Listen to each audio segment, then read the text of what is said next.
Good morning, everyone. In the previous live lecture, we have discussed almost every essential point of this second sex, Simone de Beauvoir, about the Simone de Beauvoir and her book, The Second Sex. And today we are going to discuss its motive and ultimately the themes. Okay, so first is the eternal feminine. Eternal in the sense निरंतर, हमेशा के लिए जो एक चीज़ रहती है. Feminine in the sense of जिसमें हमें ऐसा समझा जाता है कि हम हमेशा कोमल ही रहने वाले हैं. औरत है तो वो अबला ही होती है हमेशा. तो ऐसे वाले कंसेप्ट पे बात कर रखी है सिमोन डे बुआ ने. Let's start how she developed these points. De Beauvoir goes into great deal to debunk what she refers to as the eternal feminine. जैसे कि सिमोन डे बुआ जैसा कि बोलती हैं, हम पढ़ते हैं इस बारे में जो वो रेफ़र कर रही हैं एटर्नल फेमिनाइन, जो सोसाइटी क्या सोचती है और वो किस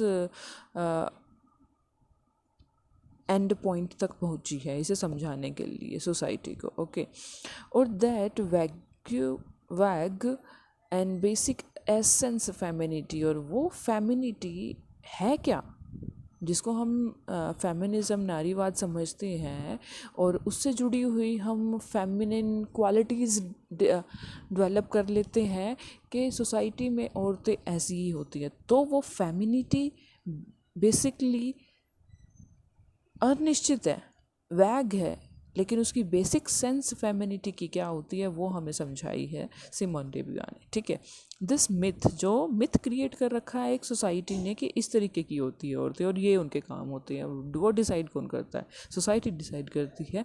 औरतों ने अपने लिए वो काम डिसाइड नहीं किया है. ओके, एक बेसिक सेंस यही है. टेक्स मैनी फॉर्म्स, और ये मिथ जो है ना, ये बहुत तरीके की अलग अलग फॉर्म्स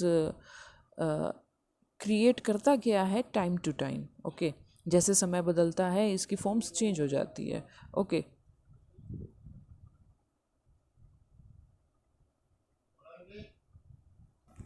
तो ये जो इसकी बहुत सारी जो फॉर्म्स टाइम टू टाइम निकल के आई हैं वो डिस्कस कर रहे हैं हम, क्योंकि हिस्टोरिकल पॉइंट ऑफ व्यू से सिमोन डे बुआ ने यहाँ डिस्कस किया है अपनी बुक में हर एक टाइम के साथ. Okay, the sanctity of the mother, the purity of the virgin, the फेकंडिटी of the earth and the वूम. यहाँ पर हर चीज़, औरत से जुड़ी हर चीज़ के बारे में डिस्कस किए कर रखा है. सैंक्टिटी इन द सेंस जैसे एक माँ की, और या फिर एक एज ए ह्यूमन बीइंग एक औरत की क्या पवित्रताएं होनी चाहिए, क्या वर्जिनिटी से रिलेटेड उसकी कैसी किस टाइप की प्योरिटी होनी चाहिए. ओके, और फेकंडिटी का मतलब होता है फर्टिलिटी से रिलेटेड, उपजाऊपन, मतलब ओके. सो और अबाउट द वूम, बेसिकली जो फेमिनिटी है वो फर्टिलिटी से ही रिलेटेड है. ओनली औरतें सिर्फ बच्चा पैदा करने के लिए बनी है, और वर्जिनिटी का एक अलग एक मुद्दा है. ठीक है, मदर से जुड़ा हुआ या फिर वर्जिनिटी से जुड़ा हुआ, आगे रिलेशनशिप से जुड़ा हुआ, वो एक अलग केस है. But in all cases serves to deny women's individuality. चाहे कैसा भी केस हो, लेकिन वो औरत को उसकी खुद की आज़ादी देने के लिए हामी नहीं भरता है. ठीक है, उसको खुद की एक इंडिविजुअलिटी हो, वो अलग से सोसाइटी में कुछ कर सकती है, ये सोसाइटी एक्सेप्ट नहीं करती है. And trap them inside unrealisable ideals, और उनको उसी जाल में, ट्रैप में बांधे रखती है, फंसाई रखती है, जिसमें वो रियलाइज़ ही नहीं कर पाती कि वो खुद के लिए क्या चाहती है. ठीक है, she uses the phrase the eternal feminine. वो यूज़ करती है एटर्नल फेमिनाइन से हम बहुत अच्छा जीवन जी रहे हैं, लेकिन उनको एहसास नहीं है कि वो जीवन है कैसा असलियत में. To describe all the terrifying process of fertility and reproduction that arouses for male discomfort with the fact of his birth and the inevitability of his death. और ये सब चीज़ें उसकी फर्टिलिटी से जुड़ी, रिप्रोडक्शन से जुड़ी, ये सब मेल ने अपने ही डिस्कम्फर्ट, अपने कंफर्ट के अकॉर्डिंग बना रखी है. और जहाँ डिस्कम्फर्ट उसका आ जाता है, चाहे वो जन्म से रिलेटेड हो या मृत्यु से रिलेटेड हो, तो ये यहाँ पर औरत अपने बारे में समझने में असक्षम रह जाती हैं. ठीक है. As the author of human history, man has कन्फ्लेटेड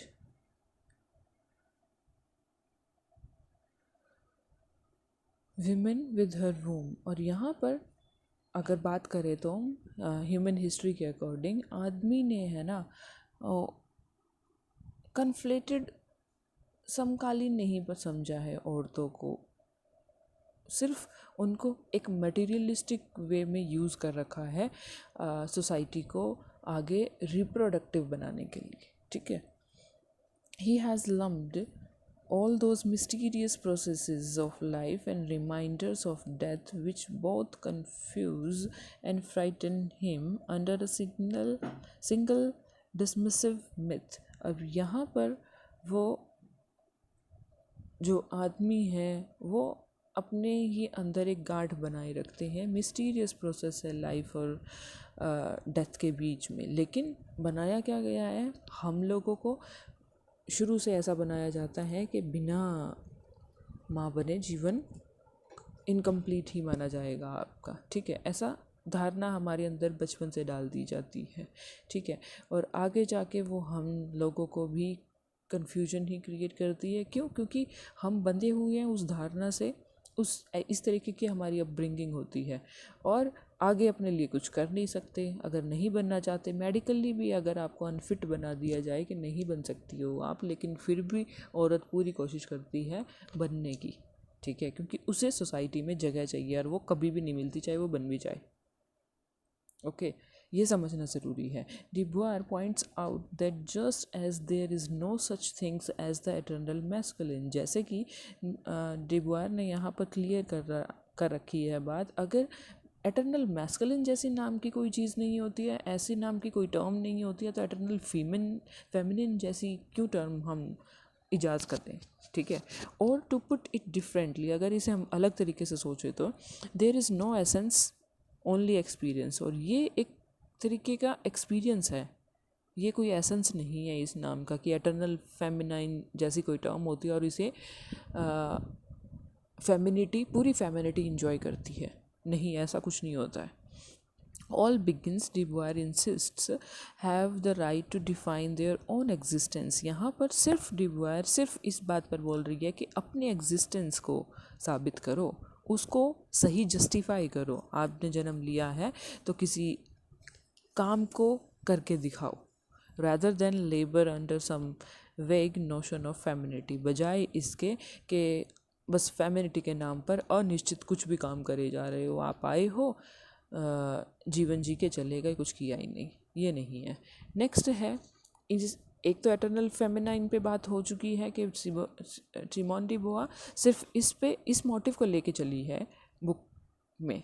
और एक है उसका दूसरा concept, the other. De Beauvoir uses the term the other throughout the Second Sex to diagnose the female's secondary position in society as well as within her own pattern of thought. यहाँ पर Simone day बुआ ने the other word का use कर रखा है. वो इस पूरी बुक में यही एक रिज़ल्ट निकालता है कि फीमेल्स को सेकेंडरी पोजीशन में रखा गया है. अगर सोसाइटी की बात आती है तो फर्स्ट मेल है एंड देन फीमेल है, इसीलिए वो अदर है. ठीक है. चाहे उसकी सोच में लगा लो, चाहे उसकी पोजीशन में लगा लो. One of her chief goals is undertaking the project is to answer the question of why women is the other. और यहाँ पर यही एक चीफ गोल लेके चली है बुक लिखने के लिए वो, कि इसका आंसर ढूंढना है कि क्यों औरतों को अदर रखा गया है. The moment when man assert himself a subject and free being, the idea of the other arises. यहाँ पर ये आंसर निकल के ये रिजल्ट निकाला है सिमोन डे बुआ ने। अगर आदमी अपने आप को सब्जेक्ट बना के चल रहा है, फ्री बीइंग बना के चल रहा है, तो अदर का कंसेप्ट वहीं से निकल के आ गया। या तो आप पूरी सोसाइटी में और दोनों को, मैन एंड वीमेन दोनों को साथ में लेके चलो और दोनों ही सब्जेक्ट बने। अगर आप खुद को सब्जेक्ट दे रहे हो तो ऑब्जेक्ट भी कोई ना कोई होगा। अगर आप मेन अपने आप को बना रहे हो तो अदर भी कोई ना कोई होगा। वो कौन है? औरत है। ठीक है। डिबॉर स्टेटेड, ये बोलती है de Beauvoir, for every subject there must be an object. Okay, यही अभी मैंने बोला। This idea is uneven and imbalanced when applied to the relation between men and women. Throughout human history, man has occupied the role of the self, the subject, the absolute, the free being. यहाँ पर इसी idea के ऊपर बात हो रही है जो सबसे पहले आदमी ने बनाई दिया सोसाइटी में कि वो सब्जेक्ट है, एक फ्री बीइंग है। तो ऑब्जेक्ट ऑब्वियसली कोई ना कोई है, वो औरत है और अदर भी वही है। तो ये वहीं से अनइवन और इम्बैलेंस्ड सिचुएशन क्रिएट हो गई है जो आदमी और औरत के बीच में तब से चली आ रही है। चाहे हम ह्यूमन हिस्ट्री की बात कर लें, आदमी ने रोल कौन सा ले लिया है? सेल्फ सब्जेक्टिव रोल ले लिया है, जो कि अपने आप में फ्री बीइंग है, एब्सोल्यूट है, और हम अनएसेंशियल है। ठीक है, अदर है, ऑब्जेक्ट है। He sees women as a object, the deviation and inessential. ठीक है, डेविएशन जो अपने काम से भटक चुकी है, और इनएसेंशियल जो ज़रूरी नहीं है, एक ऑब्जेक्ट की तरह है। She has value as a sexual partner, thus that's it, but not as an independent entity. उसकी खुद की अलग से कोई अस्तित्व नहीं है। According to the male schema, women is contingent। एक तरीके की अगर हम ये कहें, आदमियों के अकॉर्डिंग औरत क्या है? एक दल है सिर्फ, मतलब जैसे एक आर्मी होती है, एक ग्रुप होता है, वो है। डेविएंट है जो अपने लक्ष्य से भटक चुकी है, एंड इनएसेंशियल है जो ज़रूरी नहीं है। She completes a him but she herself is incomplete. वो औरत जो आदमी को कंप्लीट बनाती है, लेकिन वो खुद ही इनकम्प्लीट है, because it is fundamentally unnatural to live in the role of object. क्यों? क्योंकि यही है एक अननेचुरल जो फिनोमिना आज भी सोसाइटी में है, कि औरत को ऑब्जेक्ट का रोल निभाना पड़ता है। Women hesitates between the historical role offered her and an assertion of her liberty. और यहाँ पर हिस्ट्री से हम देखते आए तो वो अपनी आज़ादी के लिए कोई एफर्ट नहीं करती है। To accept her role as the other, बजाय इसके वो अदर वाला रोल एक्सेप्ट कर लेती है। She must deny a great part of her humanity and surrender all claims to freedom. और यहाँ पर वो उस अदर वाले रोल को एक्सेप्ट भी कर रही है, साथ ही साथ अब इस ह्यूमैनिटी के अंदर अपने आप को सरेंडर कर देती है, जिसको फ्रीडम नहीं चाहिए। ठीक है, ये है इस इन दोनों मोटिव्स को लेके ये बुक लिखी गई है। देन हम बात करते हैं थीम्स की, जल्दी से बात करेंगे। Okay, immanence and transcendence. Immanence मतलब स्थिरता, ओके,